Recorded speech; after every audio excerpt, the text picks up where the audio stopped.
The intention of this practice is transformation, not self-improvement. The moment I see and accept my experience of resistance, I have taken a giant step toward dissolving it.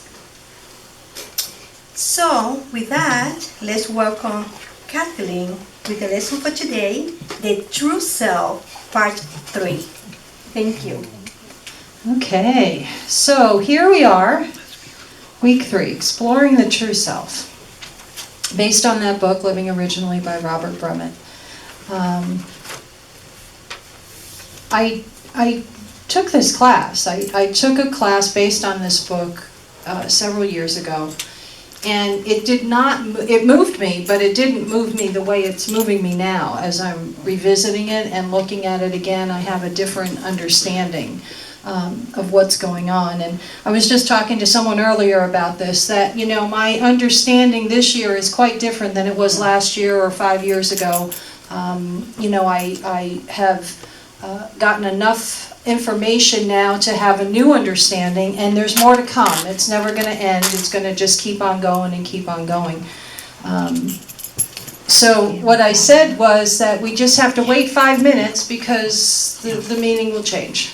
Wait 5 minutes, trust God one more time, that kind of thing, and the understanding will come when I'm ready. I may think I'm ready, but I may not be. So I trust, and that's what's happening here.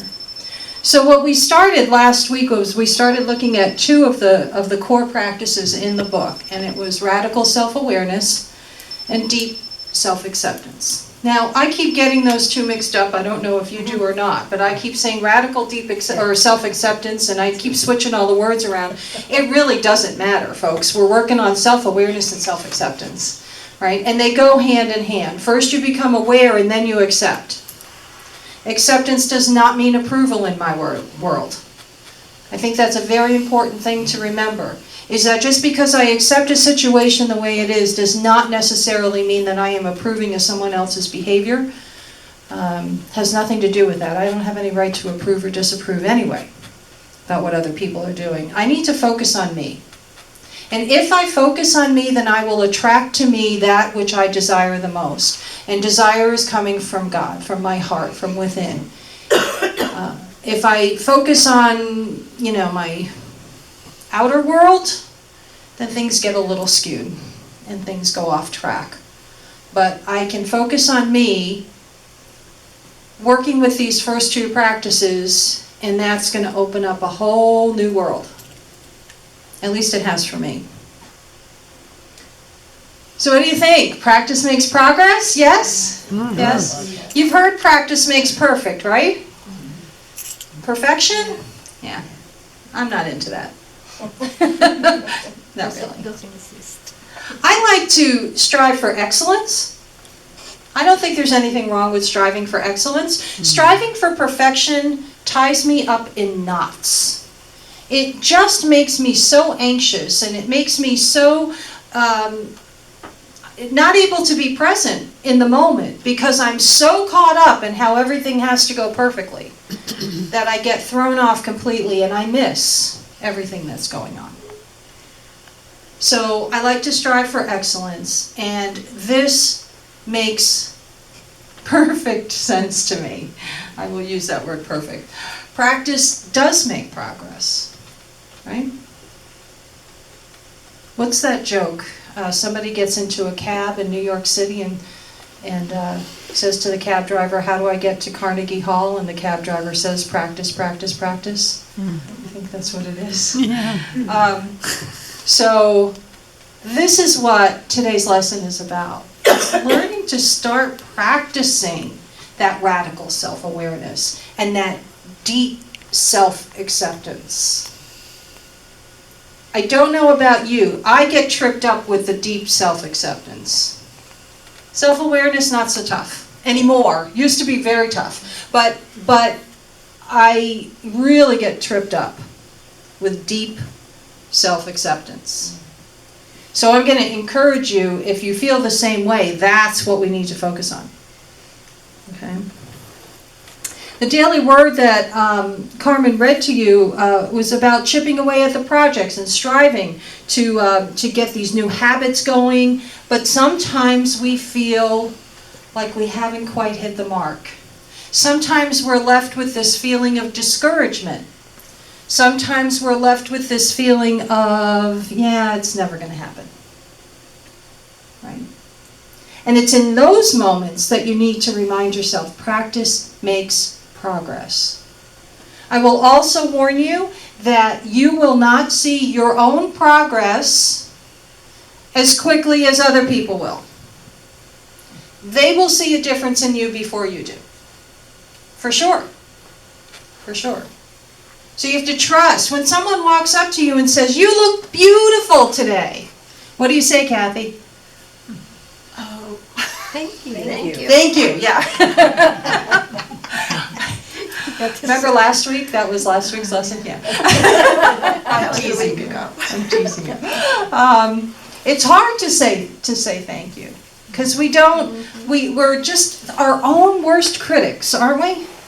And most of us are, not everybody maybe, but it's tough. It's just tough. We don't have a very objective view of ourselves. You know? We have too much information about us within us, right? And it's like, oh no, you don't know the real me. You don't know the real me.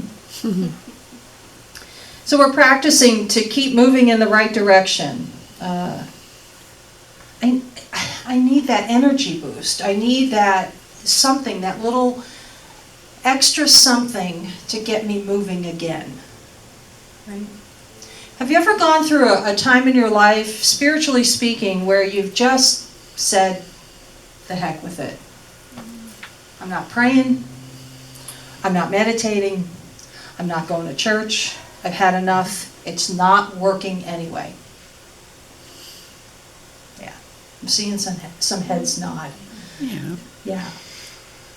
And then we feel guilty because we're saying we're not going to pray, we're not going to meditate, we're not going to go to church, which makes the feeling even worse. Right? So here's the deal. We just keep moving forward. We know we're not going to not pray. Not this group of people, because you're coming. You're on. You're on this spiritual path. You will do some form of praying. You will do some form of meditation. It will all come back. It just feels very uncomfortable in the moment when those feelings come up. But we keep talking about practice makes progress.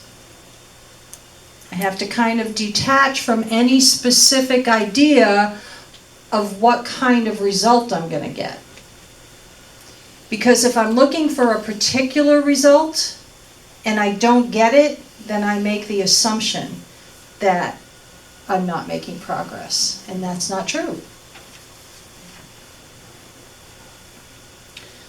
Small but significant steps without stress of discouragement. You get a growing sense of accomplishment. Here's the scripture that was referenced in the daily word from 1 Timothy 4:15. Put these things into practice, devote yourself to them so that all may see your progress. Do not raise your hands with this, but I want you to think, was there ever a time in your life where someone said to you, wow, something's different, what are you doing? I want what you have, something to that effect, right? Think about that time. And were you surprised about it? Were you shocked about it? Or did it finally, was that the moment that you realized, wow, maybe the work I'm doing is working? I remember the first time somebody asked me for help after I had asked for help when I was struggling with life. And after a couple of years, somebody asked me, hey, you seem like you really know what's going on. They really didn't know me very well. And they said, but I need your help. And I'd really like for you to show me or talk to me about a few things. And I thought, wow, maybe something is working. And I don't even realize that it's working. You know? It's sneaky how this all happens. So in order for us to be completely self-aware, to actually put these things into practice and devote ourselves to them, we trust there are going to be good results. And there are. There always are. Robert Brummett talks about the book is about spiritual practice. I'm guessing that may be why you're here. The purpose of the book is to describe and prescribe certain practices to support transformation. And then, as you heard, the practice is not about transformation, it's about it's about transformation, not self-improvement. How many times have we gone to the library for those self-help books, right? I remember one, Meditation for Dummies. Actually, that is a book that they use at Unity Worldwide Spiritual Institute. It's a very good book, but I remember thinking, I'm a dummy, so I need to get it. And this was before I joined Unity, so, it was one of those reactions just to the word, but it works really well. It's a great starting point. If you do have friends who don't know how to meditate, that's a good suggestion, right? But we go to do the self-improvement. Like, I'm just going to be better, and then more, people will like me more, and then I'll get this result, and then I'll get that result. And it doesn't. Transform your life in 30 days. Yes, transform your life in 30 days. Yeah. I like this way better. I like having this life just kind of unfolding naturally, and the transformation just continues, right? I have kind of realized that I'm just never going to, quote, get there. It's just a journey. It's just there is happiness all along the way, with challenges as well. But there's blessings in everything, right? So let's move to. That's a faculty of power. Sorry. Okay. So radical self-awareness and deep self-acceptance. So how do I practice these things? What is he talking about when he says, practice it, makes progress? For self-awareness, it's important to focus on the body sensations. Okay, so you're sitting, you take a few minutes, and you just pay attention to what's going on with your body. Am I feeling tense? Am I shaking inside? What kind of emotions and feelings and thoughts are going on while I'm sitting here paying attention to what my body feels like? When we're in a stressful moment, you can feel certain muscle groups tense up. Or you can, if you really pay attention, you'll notice we don't exhale when we're under stress. We try to take deep breaths, but then we hold it. It's like, breathe in and out, right? It's an important reminder. There was a priest out in California, one of my favorite speakers, and he used to talk about his mantra was, breathe in, breathe out, left foot, right foot. Breathe in, breathe out, left foot, right foot. And he would talk about those times. Now he was a pretty well-known speaker on the recovery circuit speaker. And he looked like he had it all together, plus he was a priest, right? So I just naturally assumed he was perfect.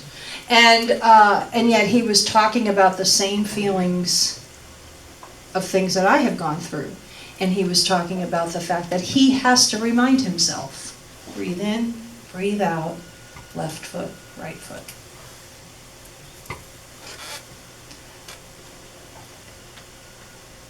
When we are stressed, one of the best suggestions I ever got was move slower. Now, I don't know about you, but when I am stressed, it is usually because I am under the gun and I am fighting a deadline and I need to hurry up. So the first time this person told me to slow down, I thought he was off his rocker. Now, this was Reverend Jim Rosemurky, so I couldn't say that to him. But I really thought he was crazy. And then one day I was in the office and I was working and there was a serious deadline and people were calling and everybody needed everything all at the same time, right? And I remembered what he said and I tried it. And I actually walked slower, which I had to do consciously, like I had to be aware of every step, because once I lost that focus, I was moving too quickly again, right? So I moved slower, and I got everything done sooner. There's something about doing these activities with conscious awareness. That's what this is all about. That's what your self-awareness is all about. So when I move deliberately and slowly, I'm thinking about it. And then I'm going, okay, now I'm going to the copy machine, right? I'm going to go to the restroom, slowly. It actually worked. It actually worked. And Robert Brummett's book suggests the same thing. Move slowly. I think you slowed down time. Maybe. Maybe you did. Maybe.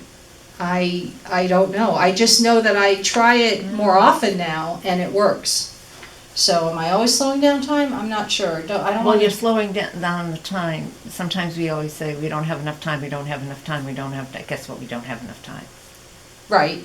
So Right. when you slow down and you have plenty of time and you slow, Yes. then you have plenty of time. Yes. Mhm. That's true. Breathe deeply when stressed, when panicking, when upset, when fearful. Take slow, deep breaths. These are all part of the radical self-awareness practice.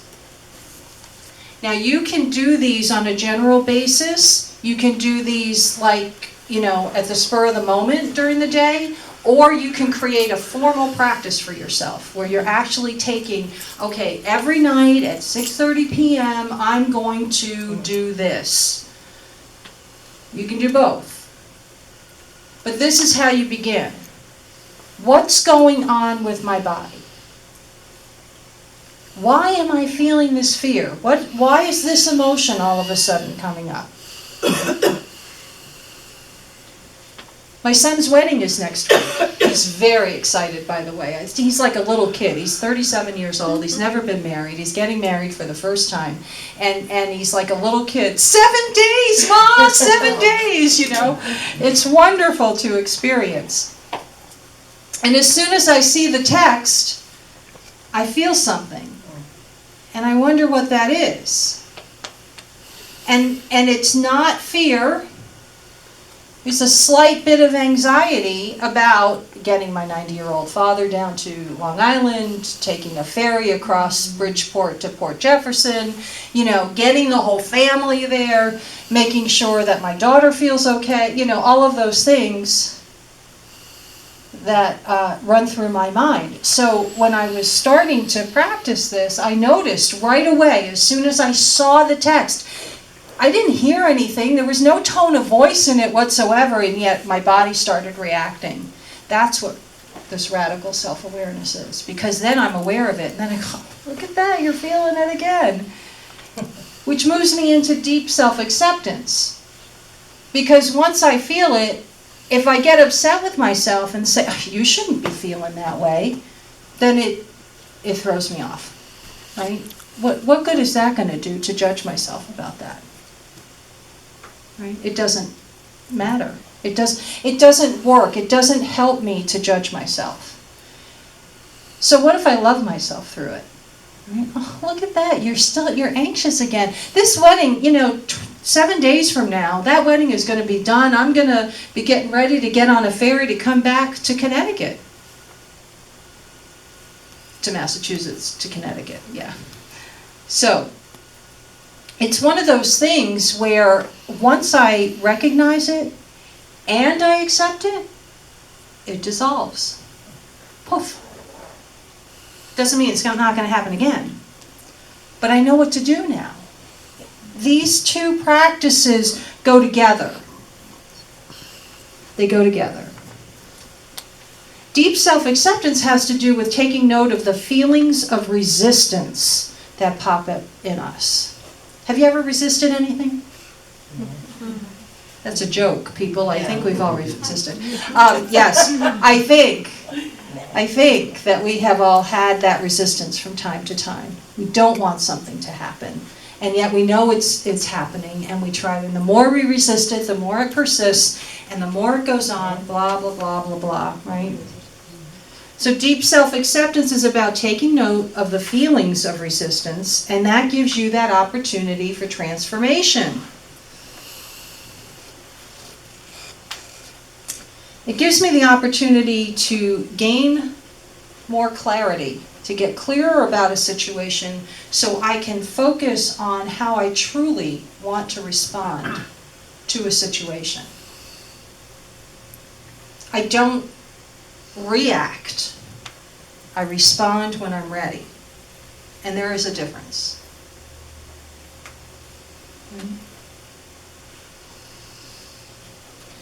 If I take notice of something, there's that awareness again. If I take notice of something and I don't act immediately, then I have time to mull it over, I have time to think about it, I have time to allow myself to get to the truth of the matter. Am I really afraid of something? Am I really angry about something? So that I know where my response is coming from. If you can do this, if you have an issue come up in your life, you can always type out an email. Do not hit send. But type out an email and kind of get your feelings out, right? Or get a journal out and write them out. Write everything that you're feeling. Drop those you-know-what bombs if you need to. But get it out somehow without targeting someone else. It's an interesting tool to use, and it does help. It does help from time to time. So, okay. Radical self-awareness and deep self-acceptance, right? We take note of what's going on in our bodies. We take note of our thoughts, our emotions, our feelings, and then we go into that deep self-acceptance where this is just happening in this moment. Okay, got it. Nothing stays the same forever, right? We don't look the same, we don't act the same, we don't sound the same as we did even a year ago. Okay? That's what this is all about. And what's very interesting is this is the second Sunday of the month, and we always do a meditation on the power of the month, or the faculty of the month is power. And that happens to be the ability to master, dominate, and control base senses, thoughts, feelings, and beliefs. So I love the way these lessons tie right in. I just talked to you about being aware of your thoughts, feelings, beliefs, your senses, all of that. And we have a beautiful meditation lined up that Kathy is going to do with us. And it's on the power of power, or the faculty of power, or the ability of power. I wish somebody would make up their minds and just call it one thing so I can settle on something, but I kind of get a kick out of calling it the power of power. Take these ideas home with you, and I encourage you to develop either a general practice or a formal practice, one or the other, or both. But think about it. Take your radical awareness and radical self-awareness, move it into the deep self-acceptance, because then we're going to build upon that in 2 weeks. Next week will be Cherie Ruffo from Unity Radiant Light in Providence, Rhode Island. She's going to be doing the lesson next weekend. And then I will be back on the 25th, and we will move into, I think it's unlimited forgiveness, I think is the next core practice. So when you move from self-awareness to self-acceptance into forgiveness, it's going to be buckle up for the ride of your life, right? So, in a good way. So, all right, I'm going to invite Kathy up now, and thank you all. Amen.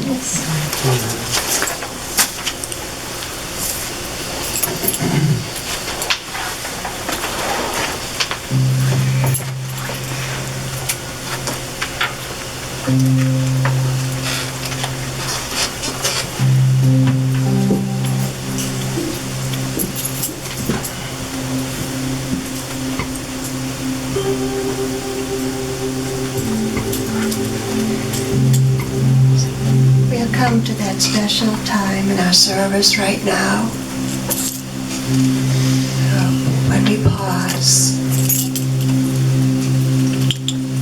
shift our focus, and turn within. So I would invite you now to relax, getting comfortable in your chairs, releasing, removing any distractions, softly closing your eyes, and begin to breathe deeply.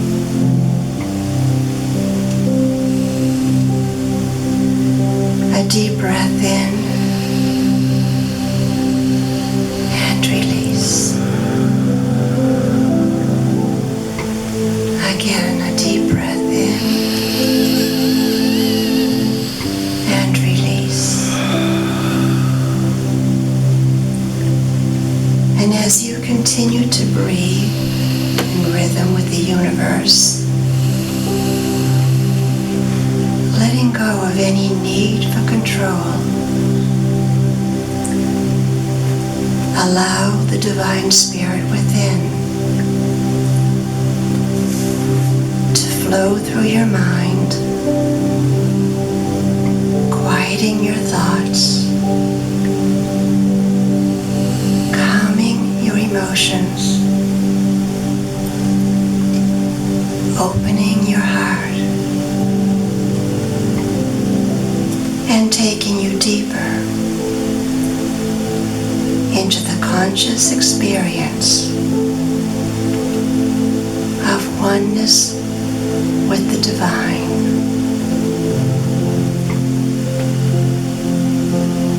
And just resting, listening, absorbing.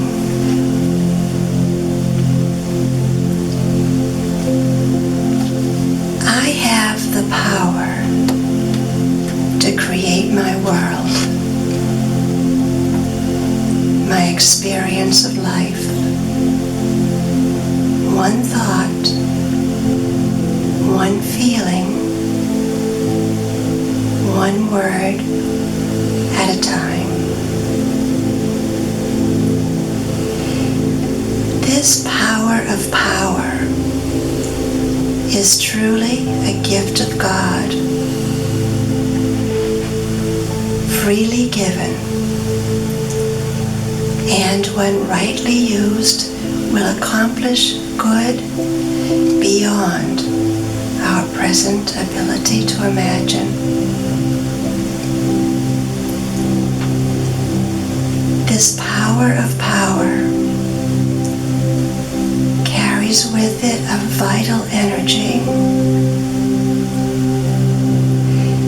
enabling my ability to master and control my thoughts, my words, my feelings, my responses. Accessing this power of power, I see, I think, I speak only the good, only the positive about myself and others. I know my thoughts and words are empowered to shape my world. And knowing this, I hold back on any thoughts I may have or words I may speak, which hold me bound to a lower state of consciousness. I know my thoughts and words are empowered to shape my world. And knowing this, I consciously shift my thinking. I see the good. I think the positive. I speak the truth of my being. And I come into a greater God awareness. I know my thoughts and words are empowered to shape my world. And knowing this, I entertain and speak only thoughts and words of faith, wisdom, peace, and love. I know my thoughts and words are empowered to shape my world. And I know that my words are but spoken thoughts. And in knowing this, I reflect on the words of Lucille Olson. Our thoughts are prayers. Our thoughts are prayers, and we are always praying. Our thoughts are prayers. Listen to what you're saying. Seek a higher consciousness, a state of peacefulness, and know that God is always there. And every thought, every word becomes a prayer. Our thoughts are prayers. The tools that we create with. Our thoughts are prayers that Spirit resonates with. Seek a higher consciousness, a state of mindfulness, and know that God is always there. And every thought, every word becomes a prayer. These thoughts, these words, I now take with me into the silence.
I use the power of power to live consciously and to elevate my consciousness. Then in blessing, in light, enlivening and expressing this power of power, my life is transformed, and I come to more fully express my divine nature. I live consciously and in faith. I affirm that I am the Christ I came here to be. And so it is. Amen.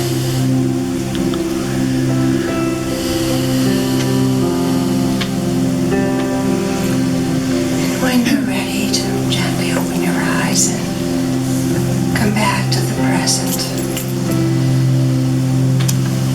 knowing that you, through the power of power, have the power